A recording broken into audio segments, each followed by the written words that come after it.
Hey, what's up? It's Tin again. So this video is a continuation of the video I posted last time on what you should know before entering college. So today, we'll be focusing on how to budget, how to track your finances, how to find a dorm or apartment here sa Baguio, how to live alone, and most importantly, how to survive engineering. So if you haven't watched the first part of this video, I'll be linking that video down below. So without further ado, let's get started. So just like what I did from the last video, ika-categorize ulit natin siya. So first, unahin na natin yung tips related sa engineering. So first is practice leads to mastery. Ang engineering kasi hindi talaga mawawala yung solving. So just like what we usually hear, na practice makes perfect. Pero sabi nila hindi yung totoo. So, ibahin natin yun na practice leads to mastery. When it comes to mga engineering subjects, especially sa mga majors, kunwari sa civil, nag-start yung ganun sa yung mga majors talaga sa statics.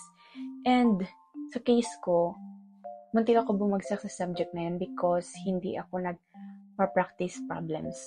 So, based from that experience, ibibigay ko sa inyo yung tip na, yun nga, practice leads to mastery. So, very important ang pagpa-practice sa engineering, especially sa mga problem solvings. Kasi nga, through that, dun mo mamamaster yung mga concepts, yung mga formulas, yung mga principles, yung mga theories. So, habang patuloy lagi mo siyang ginagawa, masasanay ka paano siya i-solve. Yung kahit paikot-ikutin yung problem, kaya mo na siya sagutin. And also important din kasi na pag lagi ka nagpa-practice, medyo bumibilis ka mag-solve. And makakatulong siya sa'yo kapag time na ng exam kasi nga syempre limited lang yung time. So if mabilis ka na mag-solve and at the same time, accurate yung mga sagot mo, edi mas maganda kasi you have time pa to recheck your answers. So that's it. For the second tip, concept is as important as the application. So, bago ka naman kasi makapag-apply, you need to understand the concepts muna, yung theories behind that, bago mo siya may apply. Kasi when you know the concepts, when you know the theories, you'll be able to understand paano siya i-apply in the real world. Kasi minsan yung mga problems, kunwari, masusubok yung way mo ng pag-iisip.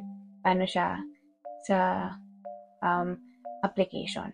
So, if you know the concept, you know how to apply it, then mas okay yun. So, wag niyong isantabi yung pag-intindi sa concepts kasi may hirapan kayong i-apply siya sa real world. Third is solidify your math. Solidify your algebra, your calculus. Dapat maganda yung foundation niyo sa mga basic math. Kasi when I was in first year, ang mga subjects mostly is, ang subject ng calculus is pre-cal. And yung pre-cal, meron na siya sa senior high school, yung calculus. Diba may basic calculus sa senior high school? And then meron ding solid mensuration. Solid mensuration sa college is just the parang area volume ng mga shapes, mga 3D shapes. Parang ganun lang. So, parang tinitest lang doon nung first year if may na-retain ka ba sa mga naaral mo sa high school. Kasi alam ng parang school na gagamitin mo siya or magamit mo yung knowledge na yon throughout sa college mo, especially sa engineering. Kasi since I'm now in fourth year, nakita ko na very important talaga yung trigonometry, basic algebra, ano pa ba, geometry, yung mga ganon. Though, merong shift solve, if you know what shift solve is. Parang hindi mo na kailangan ng basic algebra. Pero some professors kasi, they want to see yung calculation na buo, like yung mga transposition, kung paano ka mag-multiply ng mga variables, ganun. Dapat gusto nila makita yun, hindi lang final answer. Kasi kapag shift solve, may final answer ka na agad. Pero some prof na gusto nila makita na alam mo yung process talaga. Not just meron kang calculator. So, if you know those things, mas madali kang pasa sa mga subject, I think, for me.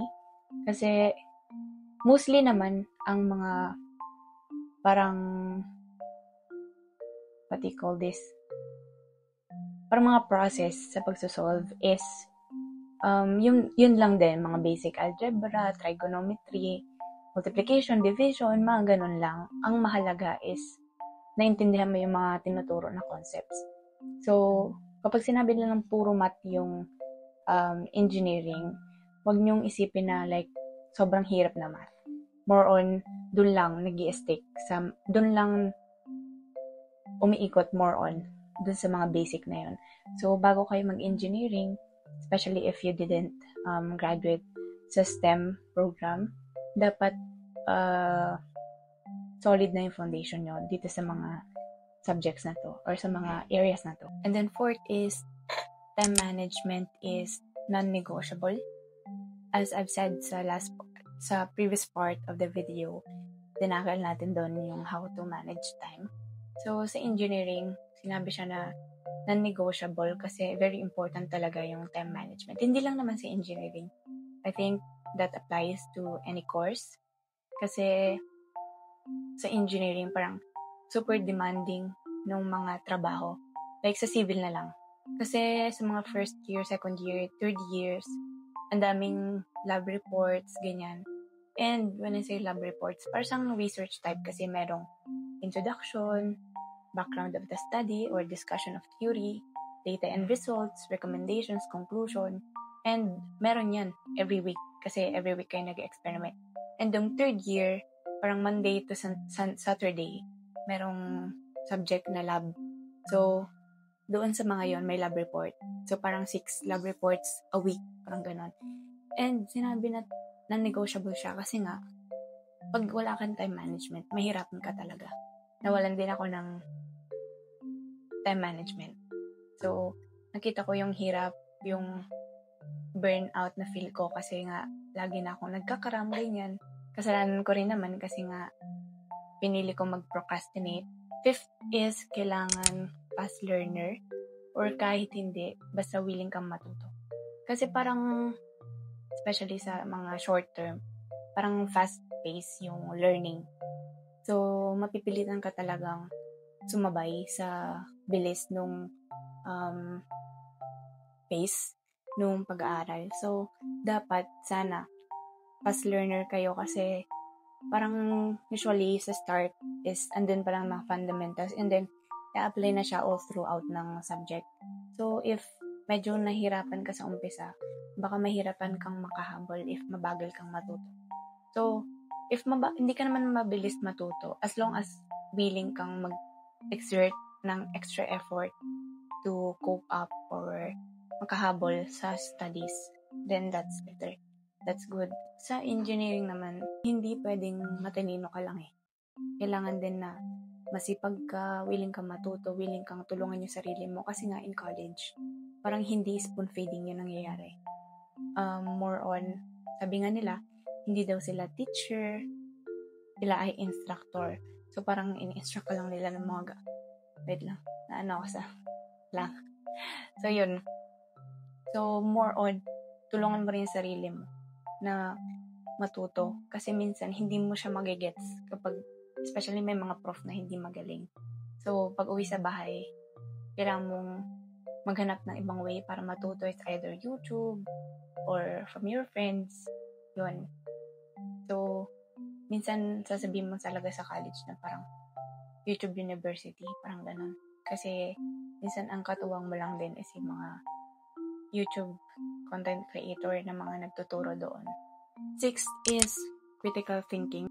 Dapat critical thinker ka kasi parang sa engineering, pinupush ka nilang mag-isip outside the box. Like for example, sa pagsasolve ng problems, hindi siya basta direct na sasabihin sa'yo ng problem kung anong gagawin mo. Dapat kaya mong mag-analyze, mag-isip ng mabuti. Especially kasi ang engineering, you study the theories, the concepts sa school. But outside the university, diba, matututo kang how to i-apply yung mga natutunan mo sa mundo, sa paligid mo, sa bansa, sa mga tao. Yon. So, dapat alam mo mag-isip critically. Kasi ang mga engineers, para silang mga problem solvers. So, to be able to solve a problem, dapat you have a critical mind. Basta gets nyo na yun. And then 7th is develop strong problem-solving skills. Yun, connected sa sinabi ko, dapat nga magaling kayo mag-solve ng problems. Kasi minsan, ay madalas pala sa mga major subjects, minsan madalas worded problems sila. So, kailangan maintindihan mo yung problem muna and then you know how to solve it sa way na naintindihan mo. Minsan kasi ang isang problem, kaya mo siyang ma-solve in different ways. Tapos mag-i-end pa rin kayo sa isang problem. So, if you have that skill, then that's good. Kasi hindi ka nag-base lang sa kung paano sinolve siya ng prof mo. Alam mo siya sa sarili mo paano siya i-solve your way. Yun naman kasi ang beauty ng mathematics, na no matter how many ways you solve it, you come up with the same answer. Next is memorization is also part of the course. Sabi nila, parang walang masyadong memorization sa course na to. Pero mind you, madami din. Kasi though mas maraming mga subjects na more on problem solvings, pero yung memorization part, nandun siya sa pag-memorize ng mga formulas. Kasi may mga subject na formula-based and then puro problem solving. Pero since formula-based nga siya, sobrang daming formulas na kailangan mong i-memorize na tipong halos magkakamukha na sila. So, dapat matuto ka ng mga techniques like mnemonics, mga ganon. Parang kahit wala, alam niyo yun yung mnemonics, yung kung ano-ano ng word na sinasabi niyo pero kayo lang yung nakakaintindi kasi may mga palatandaan kayo sa mga initials ng mga word na ginawa niyo. Yun, na sanay din akong gawin yun. Yun yung ginagawa namin ng mga friends ko. And then, yun, may mga subjects din naman na pure objectives like project management, geology, mga ganyan. More on words naman yun. So, pure memorization yun usually kasi yung mga magiging mga exam and quizzes nyo doon is identification, mga ganon. And kahit naman sa mga major subjects kasi ituturo mo na yung concepts, yung theories, and syempre words yun. Pati history, pwede rin. Tapos, gagamitin nyo yun minsan sa finals kasi pag nagbigay sila ng parang extra points, objective parts, yun, may memorize kayo para masolve nyo yun para makatulong sa score nyo pumasa. And, kami mga engineering students, minsan, ayaw namin yung mga words talaga. Parang nasa engineering kami para mag-solve lang ng mag-solve. So, hindi kami ganun kasanay sa mga concepts. Pero, yun nga, that's one misconception na may mga memorization din sa engineering, especially sa mga formulas na sobrang dami. Next is, do not be afraid to ask. Kasi, maraming prof na hindi ganun kagaling magturo. So, if may hindi ka naintindihan, i-ask mo sila or i-clarify mo. Kasi, minsan naman, di sila magaling magturo, pero mabait naman sila. So, doon naman sila bumawi. So, magtanong na lang kayo if may hindi kayo naintindihan. Tas, if hindi pa rin nasagot, yun nga, tulad na sabi ko, tulungan nyo na lang yung sarili yung maintindihan. Or manap kayo ng way para maintindihan yung topic. Next is, you have to understand the why. This tip is parang applicable sa lahat. Na dapat sa mga bagay na ginagawa mo, you know the why. You know the reason. Especially if you're in engineering, dapat you know the reason bakit ka nandyan. You know the reason bakit nagpapatuloy ka, bakit mo pinasok yan. Kasi sa kalagitnaan ng journey sa college, parang dadating ka sa point na tatangin mo ulit yung sarili mo, ba't ka ba nandito? Ba't mo ba ginagawa to? Ba't mo ba inaaral to? And if you know the answer to that question, mas matutulungan ka niyang magpatuloy and hindi mag-give up if you know the reason why you're doing what you're doing. So, before you enter college, it's important na you know your purpose, you know your goal, you know who you're doing it for. So that you are more motivated, you are more dedicated, and mas eager ka na tapusin yung course na pinasok mo. Wow. This next tip is more on parang advice na you have to remember na sometimes your best is still not enough. Kasi maraming times ito nangyari sa aming mga magkakaibigan na parang you stay up all night to study. Like, hindi ka na natulog, as in nag-review ka mabuti, pero hindi pa rin enough. Kulang pa rin, parang ganon. Wala ka pa rin nasagot. And that's very hard sa part mo na tanggapin yung score mo later on. Kasi nga, you know naman na you did your best. You gave it your all, tas wala pa din. Parang dumating yung point, ay merong isang incident.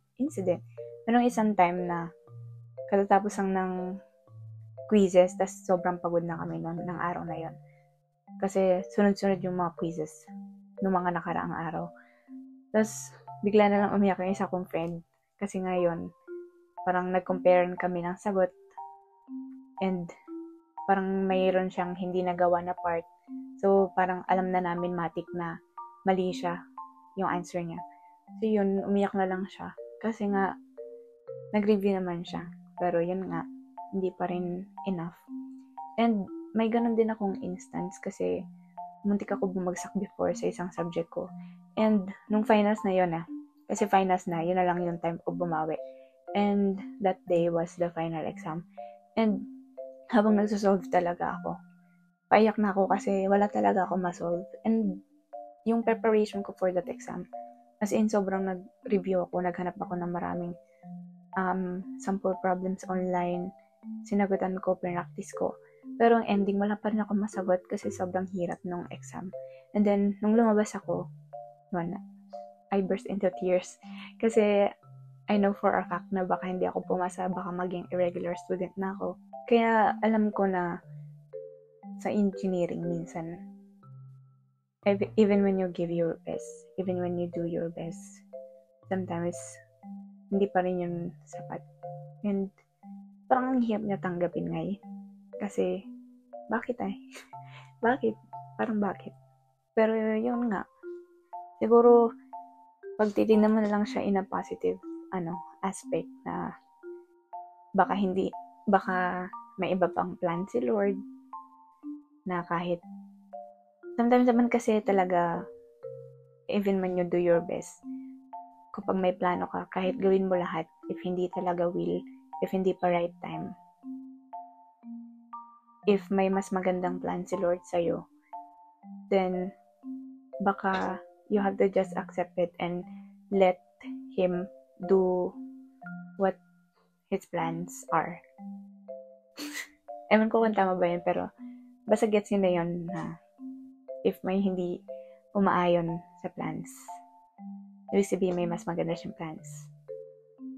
Connected pa ba yun sa sinasabi ko? Ayoko naman kasi sabihin na if hindi umayon sa'yo ngayon, kahit na ginawa mo na, may iba ka pang chance. Minsan kasi hindi siya umaepekto sa mga ibang tao kasi parang ito lang yung chance ko. Kailangan mag-succeed na ako dito sa this time. Kasi ito lang yung chance na meron ako. Next is being smart is not enough. Nasabi ko na kanina, di ba, na parang hindi enough yung matalino ka lang, kailangan masipag ka din. Kasi sa college, siguro pag genius ka na sobra, kanina pa ako naiirata talaga sa langaw tsaka sa lamok. Yun nga, siguro pag genius ka, kaya mo na lahat. Like, sobrang talino mo na hindi mo na kailangang mag-review or mag-exert ng effort and mag-google ng time to study. Pero, yun nga, sometimes, yung pagiging matalino, hindi siya enough para ma-survive mo yung engineering. Kasi, dito sa college ngayon, kinoconsider ko na yung sarili ko as masipag na lang, hindi matalino. Kasi when people say matalino ako, hindi ako naniniwala. Kasi when you ask me questions about mga topics sa school, hindi ko siya masasagot. Kasi parang nagiging nakakabasa lang ako sa mga subjects. Kasi pinagpupuyatan ko siya, pinag-aaralan ko siya, pinagsisipagan ko talaga. So, mas gusto ko yung adjective na or like yung compliment na ang sipag ko kaysa sa matalino ako. Kasi I know for a fact and I know sa sarili ko na yung sipag ko yung nagtataguyod or nag-help sa akin na ma-survive yung college. Though, meron din naman syempre na tulong yung angking talino mo or like yung kapasidad mo makaintindi ng mga bagay-bagay. Pero yun nga, it's not enough. So, dapat combo yung utak, yung sipag, yung diskarte, and yung motivation and pagpupursige din. So, second to the last is you have to learn how to be compassionate to yourself.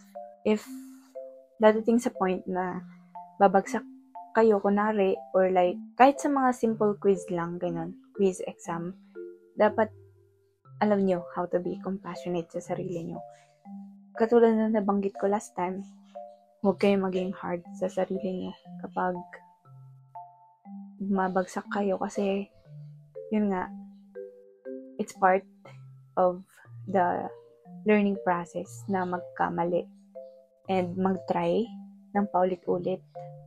So, if you're going through that process of making mistakes, ibig sabihin, tama yung learning process na pinagdadaanan ninyo.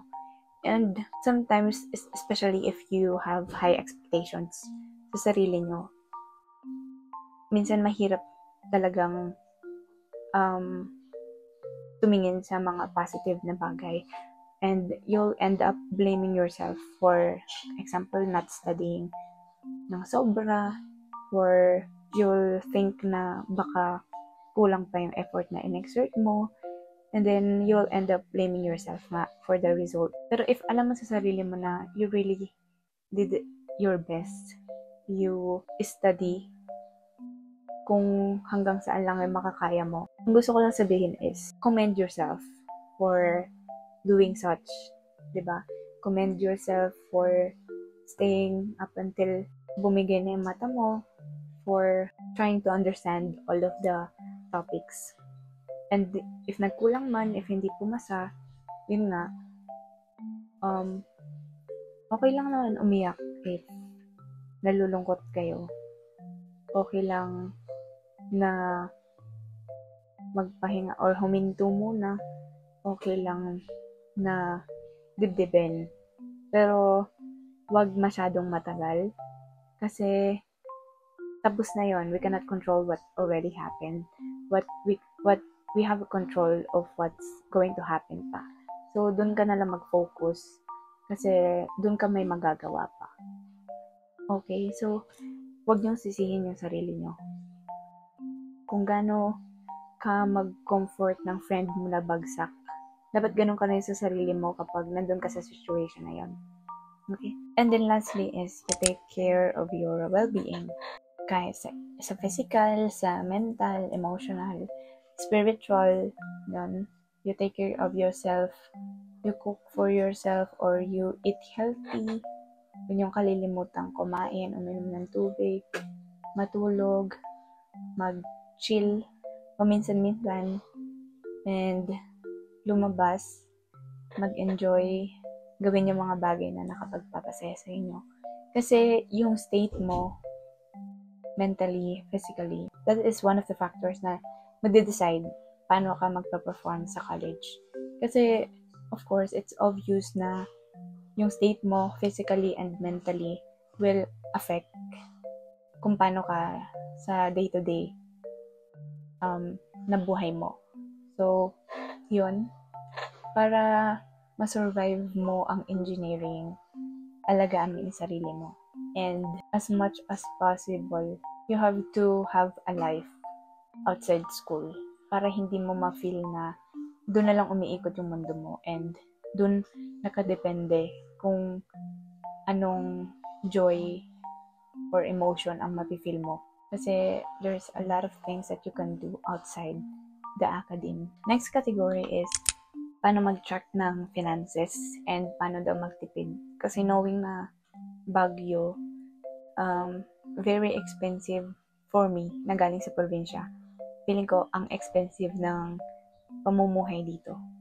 So, marami nagtatanong paano raw ba mag-budget, paano magtipid. And sa case ko, before when I was in first year, meron talaga akong budget tracker. Gumawa ko ng Excel file. Tapos doon ko nililista lahat. But, during that time, nakakaipon ako. Pero kasi may mga online classes pa ako before. Pero dumating sa point na parang tinamad akong i-update siya every night. Tapos, i-list lahat ng ginagastos ko. Wala akong ipon ngayon, pero I know na kaya ko siya. It's just that ang gastos ko ngayon. So, yeah. Ang naging routine ko lang is, alam ko kung magkano yung dapat lang nagastusin ko today. Para pag nagsobra, alam ko na bukas, kailangan ko na magtipid. Parang ganun. Ang allowance ko is binibigay monthly. Ganun na yung gawa namin ng parents ko simula ng first year. And halos lahat ng kilala ko, ang allowance nila is per week. Kasi daw, baka magastos nila. Pero in my case, talagang every month, isang bagsakan. So, ako na bahala if ano ko siya paaabutin hanggang sa last day ng month. Doon sa aspect na yun, natulungan niya akong paano maging disiplinado sa pera. Kasi nga, if naubos ko na siya agad, wala na akong pera sa mga susunod pang araw. Kaya, natuto ako paano humawak ng pera din. And kasi nung senior high school, may businesses ako. So, alam ko paano talaga humawak ng pera na sarili ko. Kaya, siguro, confident din sila mama na ibigay sa akin monthly yung allowance. And siguro sa part nila, mas maganda yun kasi parang every month lang iisipin yung ipapadala sa akin kasi every week.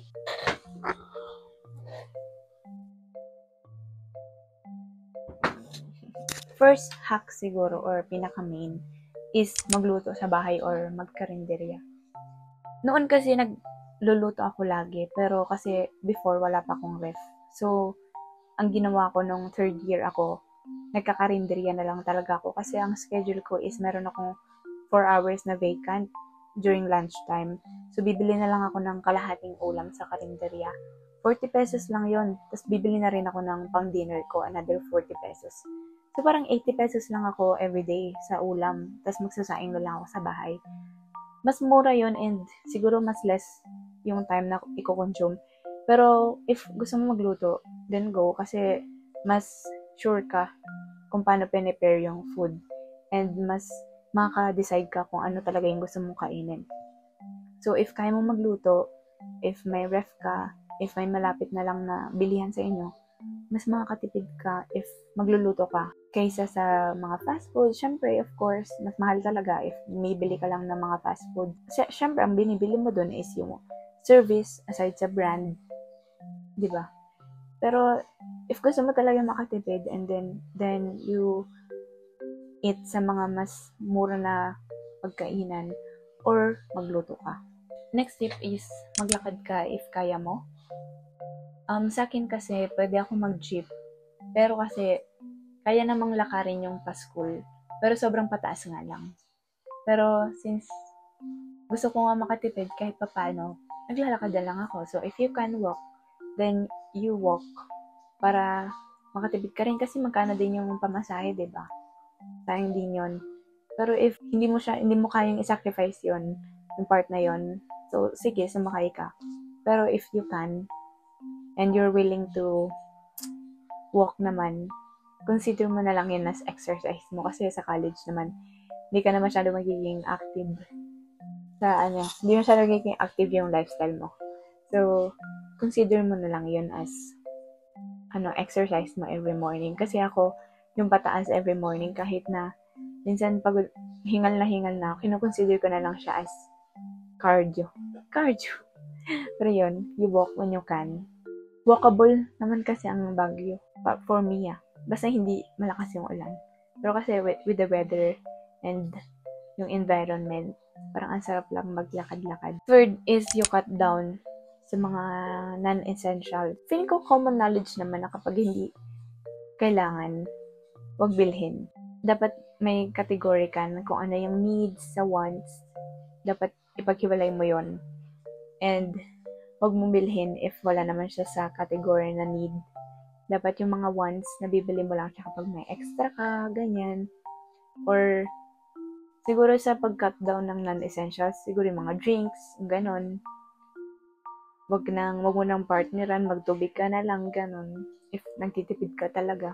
Kasi ako, hindi ko kayang kumain ng walang iniinom na may flavor. So, doon na ubos yung pera ko, yung mga fruit tea, mga milk tea, ganon. And yun, we all know na hindi naman yun essential. So, if you can cut down sa mga ganon, you do so para makatipid ka kahit konti. And then, fourth is you apply sa mga scholarship. If may scholarship ka, then you have an extra money para magastos. And if wala ka namang paglalaanan yun, pwede mo siyang i-save. Pero kasi sa part ko, DOST scholar ako, pero yung allowance na binibigay ng scholarship ko is nakalaan sa tuition fee ko and sa bayad sa dorm, sa apartment, dito sa kwarto. Kasi, yung binibigay ng DOST, that's 8,000 per month. So, yung kalahati nun, mapupunta sa rent. And then, yung kalahati nun is mapupunta sa tuition fee. Kasi, ang sagot lang naman ng DOST is 20,000 ng tuition fee. And, ang tuition fees namin sa SLU, nagre-range siya around 25 to 33. So, yung natitira sa natitirang balance sa tuition, ako na yung magbabayad doon and kinukuha ko siya sa allowance na binibigay ng DOST. So, aside from the allowance na binibigay ng DOST, nagbibigay pa rin ng allowance yung parents ko. And yung allowance na binibigay nila, yun naman yung pang everyday na gastusin ko dito sa Baguio, like food, necessities, and then pamasahe if meron, ganun. Maraming scholarships na available if hahanap lang kayo ng paraan para malaman kung ano yung mga yon. Marami naman sa online, malalaman nyo kung ano, like, may SM, mga private, may SM, Mega, what's that? Mega Foundation, Mega World, ano pa ba? May Land Bank, may meron ding pang mga OFW, meron ding GSIS, meron ba yun? Basta, ito lang yung mga naalala ko nung nag-research ako bago ako mag-college. And then, syempre DOST. Meron din sa mga school nyo, if magtatanong-tanong kayo, baka meron din. And, ang pinaka-i-recommend ko, syempre, DOST, ay meron din sa CHED. Maganda rin sa CHED. Pero yun, since scholar ako ng DOST, mas maganda sa DOST, and if gusto nyo malaman paano, I'm going to make a video. Basta mag-comment lang kayo down below kung paano mag-apply sa DOST, anong benefits, anong perks, anong responsibilities, bakit maganda, bakit hindi, mga ganun. Next tip is, huwag sumama sa mga gastos. Siguro, na lang. Hindi naman sinabi huwag ka mag-friend ng mga mapepera. Pero, dapat lang alam mo mag-no kapag talagang wala kang budget. And doon ka rin sa friends na naiintindihan yung mga restrictions mo when it comes sa allowance mo.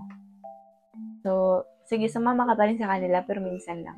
Next is, you identify the fixed and variable expenses. Pag kasi na-identify mo yun, parang alam mo na itong gastos na to, fixed na yan, hindi siya bababa, hindi siya tataas. So, itabi mo na yan. Kasi, makukuha niya, like, fixed siya, yun yung laging nababawas sa allowance mo. Kaya, itabi mo na kasi, especially if it's the rent, yung mga important na expenses, para hindi mo na sila magastos pa. And then, meron kang overview kung ano lang yung natitira sa allowance mo, ano lang yung pwede mong gastusin. And, doon, malalaman mo, paano mo siya ibabudget, paano mo siya pagkakasyahin. May sobra ba or kulang? Kung may sobra, okay, you either buy other things or you save it. And pag kulang naman, i-compress mo pa yung pagbabudget mo hanggang sa umabot siya doon sa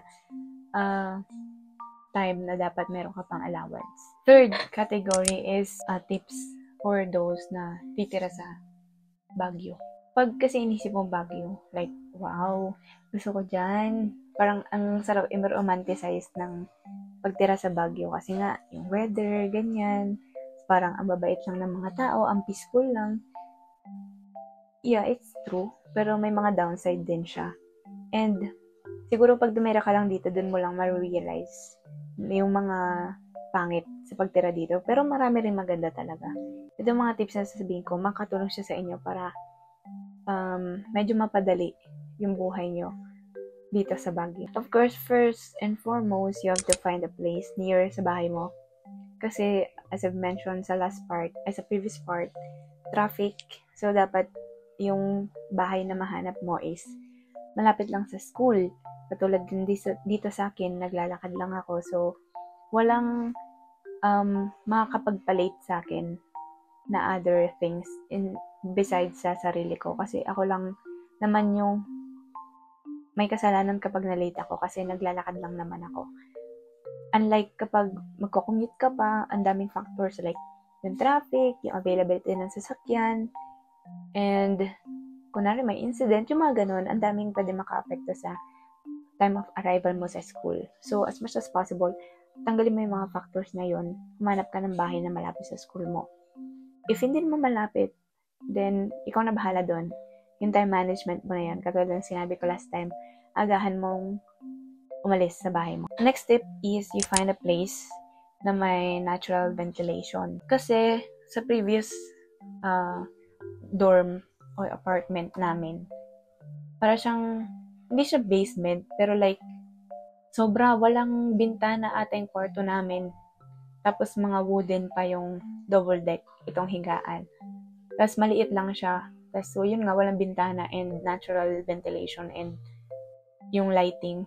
So, sa Baguio, pag wooden yung mga gamit, tapos walang hangin. Sobrang uso ng molds, kaya ang hirap din magkahoy dito na gamit. Kapag naghahanap nga ako ng kwarto, gusto ko na meron siyang bintana kahit isa lang. Kasi yun nga, mangangamoy yung mga gamit mo. Tapos masama din kasi sa katawan yung molds. So, naka-apekto rin siya sa katawan mo, sa mood mo kapag baho ng kwarto mo. Though ang hirap maghanap ng bahay dito na may ventilation kasi yung ibang nagpaparent, walang bintana, ganyan. Which I know na sa building code, dapat may mga natural ventilation yung mga bahay. Especially pag basement. Yung mga basement dapat ventilated pa rin. Kung tama ba yung pagkakaalala ko. Basta sa mga nagpaparent, sana naman, di ba, yung place na pinaparent nyo, nakikita nyo rin yung sarili nyo tumira doon sa ganong situation. Kasi yung iba talaga, ang mahal pa ng rent, tapos parang bodega na yung pinaparent nila. Nakakaawa sa mga estudyante. Minsan kasi pinapatulan ng mga estudyante yon, especially dito sa Baguio kapag sobrang wala na silang mahanap and kawawa sila. Doon nga sa last apartment namin, mura siya pero hindi maganda yung living situation. So we left. Siguro 3 months lang yata kami doon or 4. Next is mahirap magpatuyo ng damit. So you either have to buy a dryer or magpa-laundry ka na lang. Ako, ever since, naglalaba ako. Pero minsan nagpapa-laundry ako. Pero kasi may mga damit ako na ayaw kong ipa-laundry. So, nilalabhan ko siya ng hand wash. And ang hirap niyang matuyo, especially kapag ganito na tag-ulan. So, mapipilitan ka talagang ipa-laundry na lang lahat. Maliban sa mga undies, ganyan. Pero, if ayaw mo namang ipa-laundry, gusto mo ikaw ang mag-manage ng mga damit mo, edi bumili ka ng dryer. Kasi, in the long run, mas mura naman yung ganon. Pero may mga apartment din naman na may provided na dryer, pero madalang. Fourth is you try to navigate the city. You should learn how to commute. Minsan yung iba, kapag di nila alam mag-commute, sasakay pa sila kahit sobrang lapit naman. And kapag kahit gaano kalayo, yung isang pupuntahan mo, kapag nag-taxi ka, kasi nga di mo alam paano mag-commute, besides sa pagta-taxi, mapapamahal ka. Kasi pwede naman siyang i-jeep and minsan ang pamasahe lang is 15, 12, 11 pag student, ganyan. So, mas makakatipid ka pag marunong ka mag-commute. So, dito sa Baguio, though ako, hindi ko pa sobrang alam yung city. Pero, kapag may pupuntahan naman ako na mga destination, magre-research muna ako paano ba mag-commute para mas makatipid ako instead na mag-taxi. Then, lastly is yung culture dito sa Baguio. Hindi naman sa mag-research kayo kasi when I came here, hindi naman ako nag-research. More on natutunan ko na lang yung mga culture nila dito ng mga Igorot and other ethnic tribes na doon mo lang matututunan kung paano sila mamuhay. Yung mga usual na ginagawa nila, yung normal para sa kanila, yung hindi nila gusto. Pero if gusto mo nang mag-research, you can do so naman. Pero ako, naintindihan ko sila by living here na. Hindi ka naman mag-culture shock, siguro. For me, wala naman culture shock masyado. Dapat lang alam mo ngayon mag-adapt and mag-intindi ng culture nila without judging what they do. Kasi may maraming events dito na makakita ka ng mga nakabahag, ganyan. And kapag close-minded ka, baka tawanan mo sila, ganun. Pero dito normal lang yun kasi nga, that's what they do. That's part of their identity. So, kailangan mayroon kang open na pag-iisip sa mga bagay na hindi ka expose sa kung saan ka galing. Ang isa pa dito sa Baguio, yun nga, may mga traffic lights, ganun. Kailangan sinusunod yun. Minsan mapapansin mo kasi kung sino ang turista kapag hindi marunong sumunod sa traffic lights. Sa probinsya namin, walang ganun. Pero dito, matututo ka na sumunod sa mga bagay-bagay kasi marami ring ordinansa ang Baguio City. So, as someone who plans to live here, you should abide the laws and policies na meron sila dito. Last category is paano maghanap ng bahay. Marami sa inyo nagtatanong kung saan ako naka-dorm, pero I cannot disclose my location, kung saan ako nakatira for my safety. Hindi ko mabibigay yung information na yon. And pag nag-a-ask naman kayo ng recommendation, wala din ako maibigay kasi mostly naghahanap lang na din naman ako sa Facebook. First is yun nga, i-join FB groups. Kasi nandun lahat. Pwede kayo mag-post doon na naghahanap kayo. Marami ring post ng mga naghahanap ng mga magre-rent o kaya mga naghahanap ng mga kasama mag-rent. Ganun. Minsan, sa sipag lang din na maghanap, mag-scroll. Siguro ipopost ko na lang dito sa screen yung mga groups na pinagtitinginan ko. Second is, you have to list your negotiables and non-negotiables. Kasi kapag naghahanap ka ng bahay, dapat ilista mo na kung ano yung nahanap mo sa bahay, ano yung hindi mo kayang wala, ano yung okay lang sa'yo na wala. Para kapag nagtitingin ka ng mga information, ng mga caption dun sa mga unit, alam mo na yung mga X na agad, alam mo yung mga pwede pang i-consider. Pagka ganun, especially kapag mag-review ka na ng bahay, kapag nakalista yung mga negotiables and non-negotiables mo, pwede mo siyang itanong directly sa landlady or dun sa kausap mo. And masasagot nila yon. And dun ka makakapag-decide kung kukunin mo ba tong unit na to or hindi, kung pasok ba siya sa mga non-negotiables mo or mako-compromise kung ano yung sana is non-negotiable. Third is you have to message or comment as much as you can sa mga posts. Mag-comment ka lang doon kapag kunwari kasi hindi nila nire-reveal nga kung magkano yung rent, kung saan yung location. So mag-comment kayo na nag-PM kayo para tingnan nila yung message request nila, tapos ma-view nila yung message nyo. Tapos minsan kasi pag ma-comment ka din, yung ibang may unit, sila mismo magme-message sa'yo na naghahanap ka ba ng ganito, ganyan, or kaya yung mga naghahanap ng kasama, chat ka nila na kulang kasi kami ng ganito, so sama ka na sa amin if gusto mo, ganun. And then fourth is, you have to do a legit check. May ganun sa Facebook na, pa-legit check naman po. Kasi yung iba sobrang ganda ng unit na parang too good to be true. And madalas mga scammer yung mga ganon na ang ganda ng unit tas ang mura lang. So kapag medyo doubtful kayo, it wouldn't hurt to do a legit check. I-post nyo lang sila, legit ba to, sabihin nyo sa group.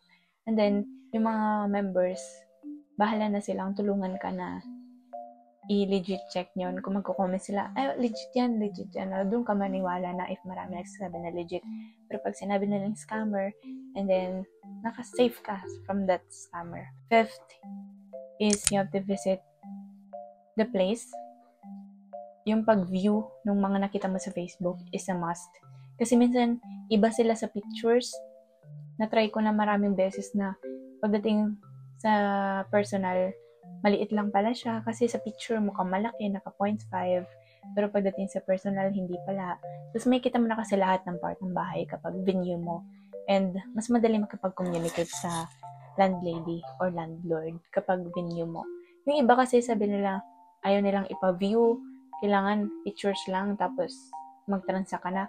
Most of the time, mga scammer yun. So if may schedule ng pag-view, though hassle talaga siya kasi legwork yung pag-review. Pero, yung hinahanap mo is bahay mo. It will be your a place to rest, to study. That will be a place kung saan ka titira for years. So, dapat pag-effortan mo humanap kahit na nakakapagod siya. So, if may opportunity, if sinabi ka na pwede siyang i-view ng ganitong araw, i-frame mo yung time mo, pumunta ka doon. Tingnan mo in person kung anong itsura, kung okay ba yung area, yung mga kapitbahay, kung accessible ba, mga ganun. Then, next is you ask all the questions you have sa mga landladies or landlord.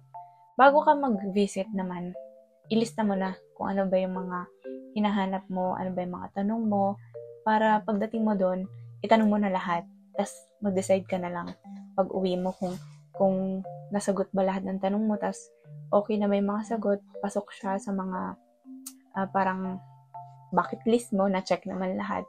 And then, makapag-decide ka na mabuti. Itanong mo kung paano yung basura, paano yung hatian sa mga common na gastusin, paano yung schedule sa pagtapon ng basura, sa paglilinis, mga ganon, sa tangke, paano yung bayaran, sa wifi, sa tubig, sa kuryente, kailan yung rent, paano yung deposit and advance, yung mga ganon. So, ilista nyo na lahat yan. Pwede ba maglaba? Pwede ba magbisita? Pwede ba magpatulog? Yon. Para at least, alam nyo, yung mga sagot sa mga questions na yon, hindi kayo magkagulatan moments kapag doon ka na nakatira na, ay, ano pala, hindi pala kasama sa rent yung tubig, hindi pala kasama sa rent yung wifi, madadagdagan pala yung babayaran mo, bawal pala magbisita, bawal pala magpatulog. So, medyo sa part ko, ayoko ng ganun na bawal magpatulog. So, at sana simula pa lang din ako tumira dito, parang ganun. So, para wala kang regrets, itanong mo na lahat para alam mo lahat ng information about sa bahay na yun. And then lastly is you consider the location, proximity, accessibility, safety, comfortability, and budget. Dito sa Baguio, medyo mahirap ipag-meet yung comfortability, accessibility, tsaka budget. Kasi most of the time, yung mga mura, nandun sila sa malalayo. Yung mga mura na magandang unit, malayo sila sa school. And yung mga malalapit naman, yung quality, yung living situation, parang ganun lang. Tapos, mahal. Pero malapit.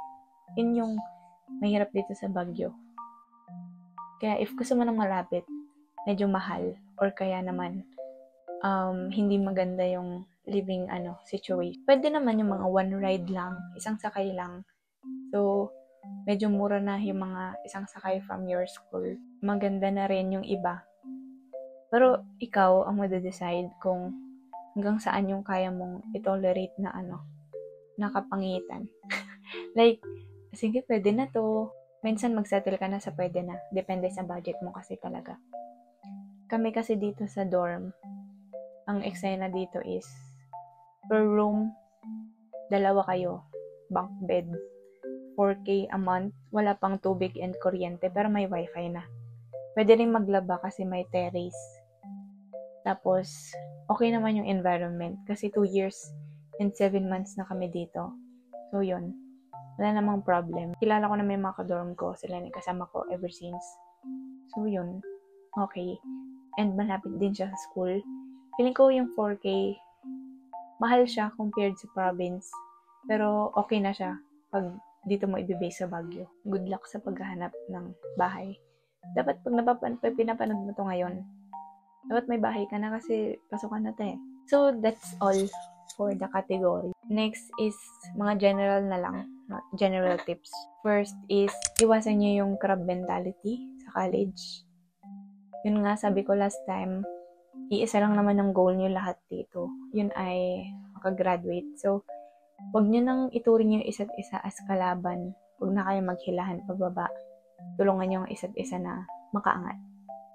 And feeling ko mas maganda yung sa pakiramdam na sabay-sabay kayo lahat kaysa sa may tinatapakan kang tao. Wah! Pero yun, bawal ang crab mentality sa college. And the next is, cheating is normalized when it should not be. Sa college, parang sinasabi nila na para makapag-graduate, okay lang mag-cheat.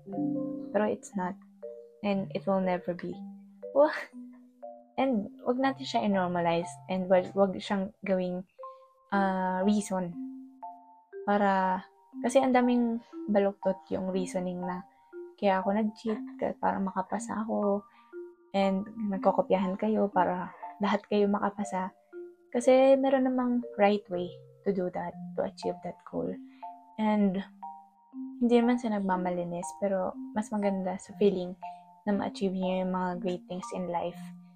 Pag you do that properly, with dignity, nang hindi binabaluktot yung mga prinsipyo niya sa buhay, nang walang tinatapakan tao, at hindi nagsisinungaling. And then, next is, one day, you'll find yourself settling for less.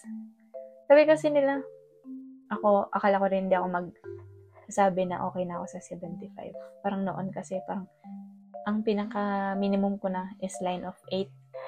Pero dumating ako sa point na, kahit 3 na lang, kahit 75 na lang, okay na yan. Parang gano'n. And, hindi naman sinasabi kong mag-settle kayo sa gano'n. Pero, reality siya na pagka-engineering minsan, may kita mo yung sarili mo na okay ka na sa gano'n. And minsan nalulungkot ako na dumating ako sa point na yon. Pero, feeling ko mai-impart or ang isang lesson na mabibigay sa'yo ng college is okay lang basta pasado. Yan naman ang mahalaga eh, di ba? Aanhin mong sobra, sabi nga nila. And then next is, there will be a lot of I could have done better moments. Like, kunwari, tinamad ka mag-review ng gabi or like, huminto ka na mag-review kasi ayaw mo na, and then, kinabukasan, ang pangit ng performance mo, mapapaisip ka talaga na sana, ang dami mo sana, nag-review ka na lang, kasi I could have done better, mas kaya ko pa sana i-improve yung points ko, ganun. Magiging lesson na lang siguro sa iyo na galingan mo na sa susunod, para hindi ka magkaroon ng mga ganung moments. Pero kasi kahit ilang beses kang magkaroon ng ganung moment, minsan pag tamad ka talaga eh.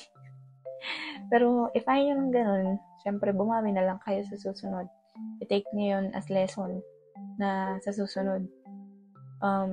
Kung meron ka pang time, gamitin mo yun sa pagre-review para wala kang pagsisisi after the exams.